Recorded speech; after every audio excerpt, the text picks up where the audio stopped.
Let's talk ducking. Oh god.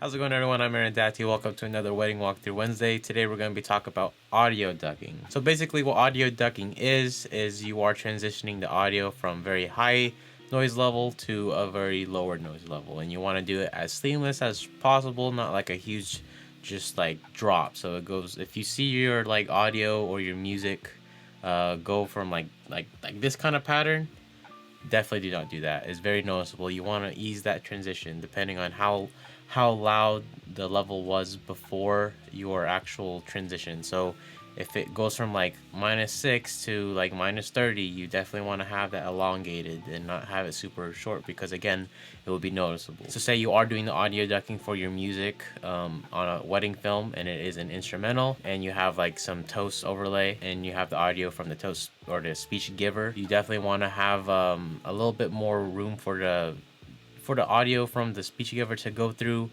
and have like at least some of the audio from the music still be noticeable, but not overly powering to where you can't even hear the toast giver. So audio ducking is basically just like a cross dissolve, but for audio. Now, if you are a wedding filmmaker that does not capture audio for speeches or toasts or like interviews, stuff like that, or first looks, I highly recommend you do, just because it adds a whole nother layer it has a whole nother layer of just dimension to your wedding films. But again, if that is not your brand, and if that is not how you choose to create films, totally understand. You do you. And depending on what kind of music you use, if it's instrumental or lyrical, you might have to duck the audio just a little bit. That's why I always recommend either working with the instrumental version of a song that you really like, or you feel captures a couple very well. And then if there are parts to where like you don't have that much audio, usually like for the dancing part, you could definitely incorporate like a lyrical music. But again, everyone edits their films differently.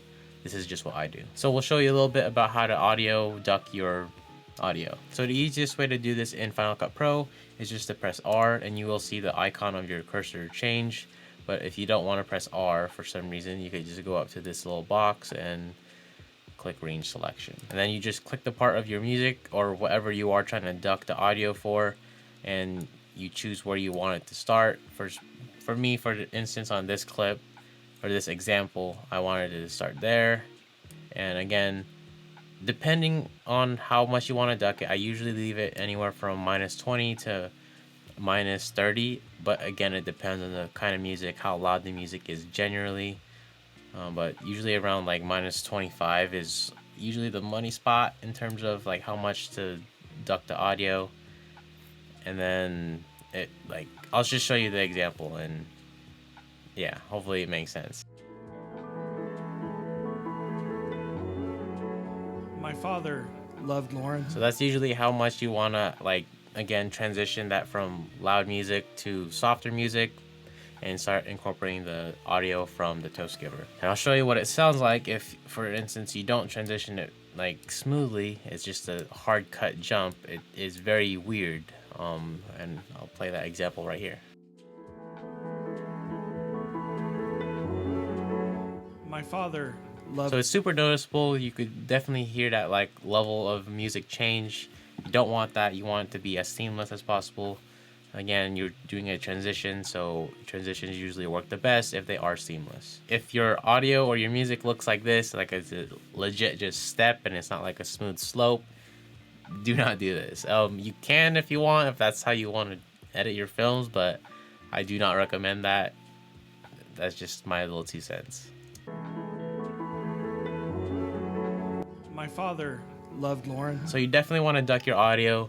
Again, this little like skill or tip that I'm giving, it doesn't have to only apply for wedding films. You could do this for vlogs. You could do this for interviews, for corporate work, for literally anything. Just like if you have music and you want to cover those little like static sounds in audio, I highly recommend you use some music and duck the music if you are wanting to like incorporate that transition from B-roll to a talking head or something like that.